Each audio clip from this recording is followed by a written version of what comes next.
Um, Babylon Part 2, yeah? Babylon is the world of pain, war, misery and starvation. This is where we live, yeah? There's 50,000 people starting up every single day. Tens of thousands of people die in wars every year. And one of the reasons it's the way it's like that is we call it a false construct, yeah? It's purposely built that way, yeah? Because all the time people are struggling to get food and water and things like that, and then they're not thinking about overthrowing the government, are they? And there's two illusions, I call them, or imaginary concepts, yeah, that everybody think is true, yeah. So we live in a deception, yeah. And the two major illusions that everybody thinks is real, yeah, that keeps the system going is time and money, yeah. What is time? Time is not tangible, is it? You can't actually see it. It's an imagine. It only exists in the mind of a human being. Like, do dogs, cats, do they know what time is? Or they just get up and it's daylight and then they go to sleep when it's night time? You know what I mean? They've got no concept of time, have they? And the other imaginary concept is money. Yeah, the money. If you ask somebody, does money exist? You go, yeah, of course it does. Don't be stupid. Yeah. But if you stood next to somebody and you said to them, can you show me some money? Yeah.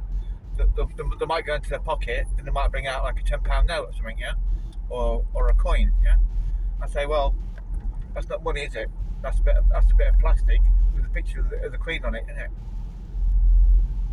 Yeah. If I asked you to show me a cat, yeah, you put a cat in front of me, yeah, and if I talk to a scientist and say, can you analyse that, please?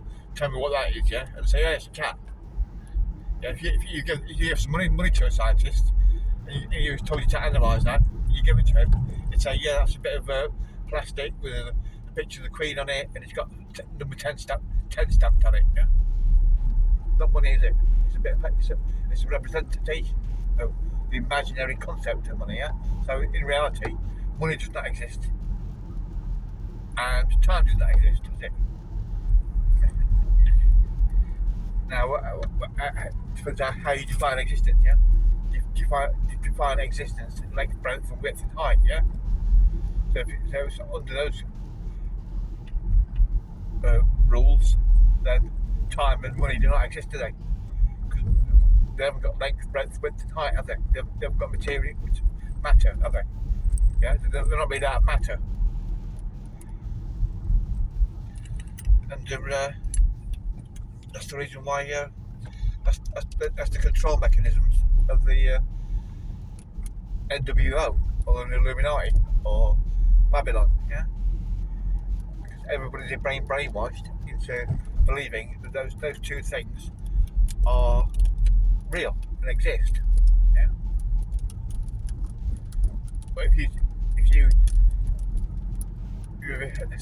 see that when people get lost in the jungle or something like that, or lost in the woods for a few days, they say, "Oh yeah, I lost track of time.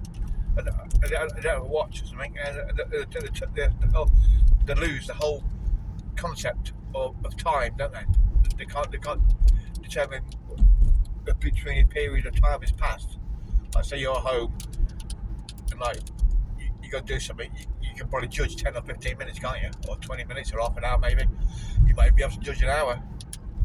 But if you get in the jungle, you totally lose that concept, that idea of being able to like lose track of time, don't you?